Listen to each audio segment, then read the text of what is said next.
Alright, let's take a look at an application of rational functions. So, the Greek mathematician Pythagoras is credited with the discovery of the golden rectangle. This is considered to be the rectangle with the dimensions that are the most visually appealing. In a golden rectangle, the length and width are related by the proportion L over W is equal to W over L minus W. A billboard with a length of 50 meters is going to be built. What must its width be to form a golden rectangle? Okay, so we can understand that if you want to calculate for length, right? Sorry, if you want to calculate for its width, we have to use this golden rectangle equation. L over W is equal to W L minus W. And we know that the length here is 15 meters, so this is going to be 15 over W is equal to W 15 minus W. And if you want to solve for this rational equation, what we need to do here is we need to make sure that the denominator is the same, right? So to find the denominator as the same, the lowest common denominator here is, we can just quickly figure that out by just multiplying the two denominators together. So we have W minus times 15 minus W. So in this case, I'm going to multiply this by 15 minus W for the numerator and denominator. So you have 15 times 15 minus W over W times 15 minus W, right? And we can expand this guy out.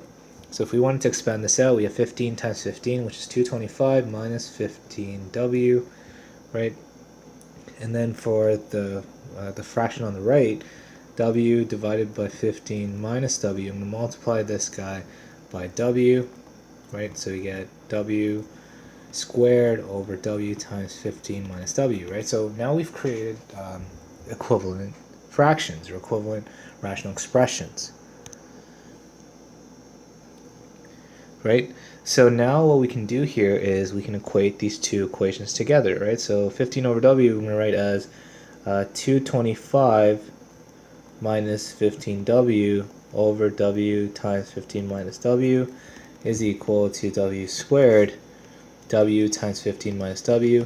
And once we've written down the equivalent expressions, we can understand that the restrictions on the denominator here, W cannot equal 0 or 15, right? So it's because then the function will be undefined. And then the only thing we have to really look at now is we have to look at the numerator. So we're basically just addressing this portion here, right? So now we can see that W squared is equal to 225 minus 15W.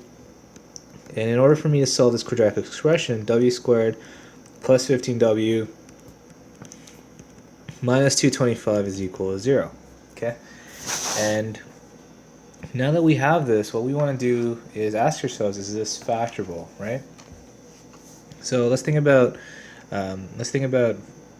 two integers that will multiply to negative 225 that add up to 15. Okay, so you can also use quadratic formula for this, right? This is solvable. We can test this by the discriminant method, b squared minus 4ac.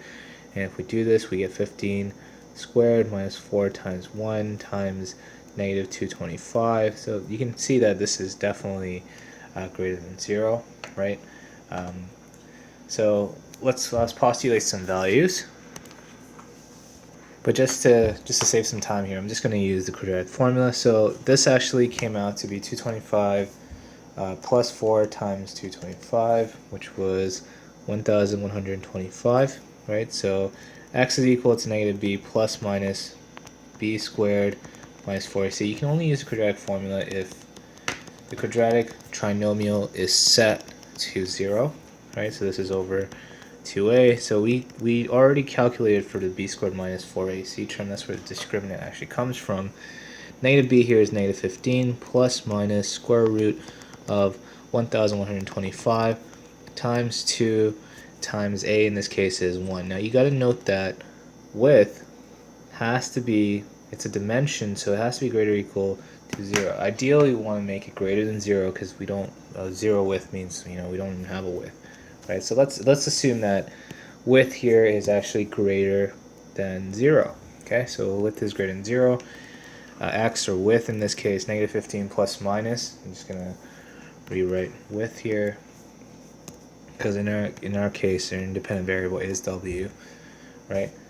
Square root of 1125 is 33.541. So negative 15 plus minus 33.541 over 2. And ideally, you want to just only look at the positive value. Width is equal to 15. Negative 15 plus 33.541 over 2. And in this case, we calculate this guy out. 33.541 minus 15, divide this by 2, and we get 9.27 approximately. Okay, so therefore the width can be approximately equal to 9.27. And the units here, we were using meters, so 9.27 meters. Okay, so although we don't get an exact value, we can approximate it, but that's really the idea of how to solve for